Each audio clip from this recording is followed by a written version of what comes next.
Exile. So, you're the big Jedi that everyone's been talking about. You don't look so tough to me.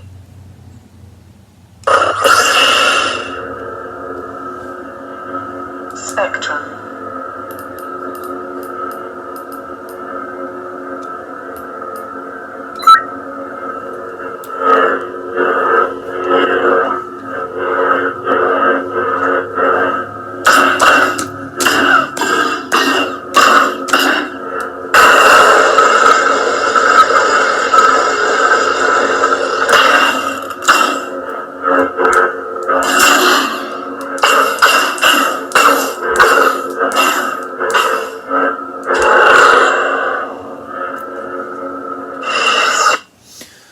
Welcome back.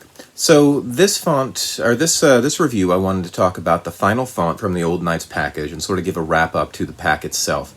This is the font for the Exile, so the main character of Knights of the Old Republic 2.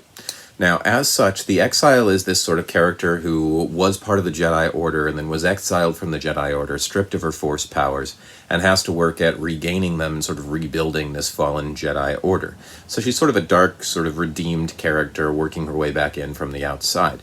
The font that they have for this, let me go ahead and fire it up real quick one more time here. It has a lot of the features of a lot of the other fonts in this package. So here's the power on.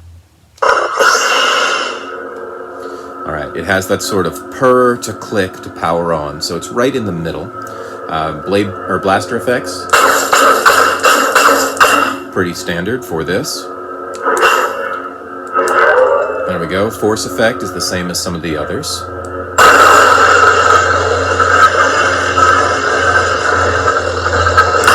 Lock up, same as some of the others. Okay, the clashes are a little bit different, a little bit richer than some of the others, like the quick ones from the Brianna and the Macau font. Okay, so where this one really shines is on the power up. That's really what sets it apart from the others.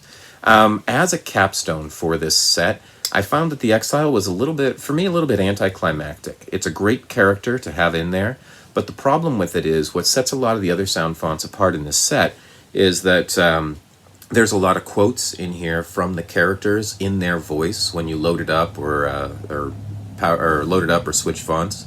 Since the Exile is the main character, she or he doesn't speak.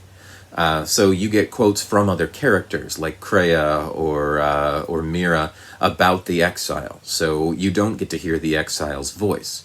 In terms of the font itself, it's right about in the middle. It rides sort of the average of a lot of the other fonts, so it brings together a lot of what you see in the other fonts. I do kind of like the power on, but all the power ons are slightly different, which is kind of cool.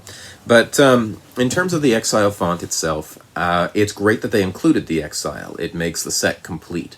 But the font itself, I don't know what he could have done with it, because there isn't really a lot to work with, because the Exile as the player character is pretty much whatever you have them be. So it's not anything that there's like this iconic, this brings to mind this character.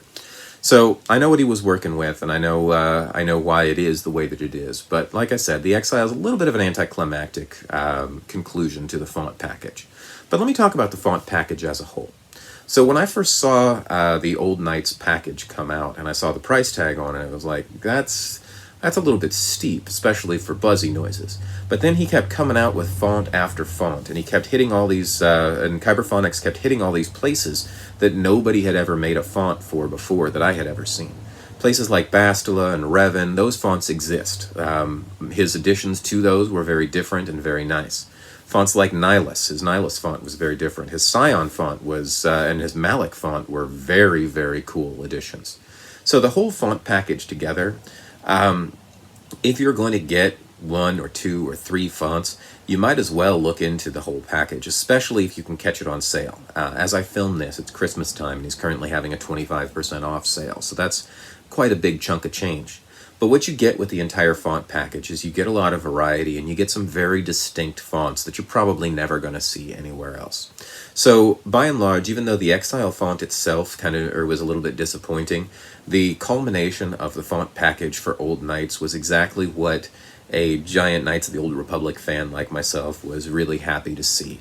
See it hit all these characters, see it provide all this depth, and see it be something that I could load onto one saber and just cycle through the entire richness of Knights of the Old Republic 1 or 2 with a font with shifting through my fonts, and it's just a really cool thing to load onto an Old Republic saber.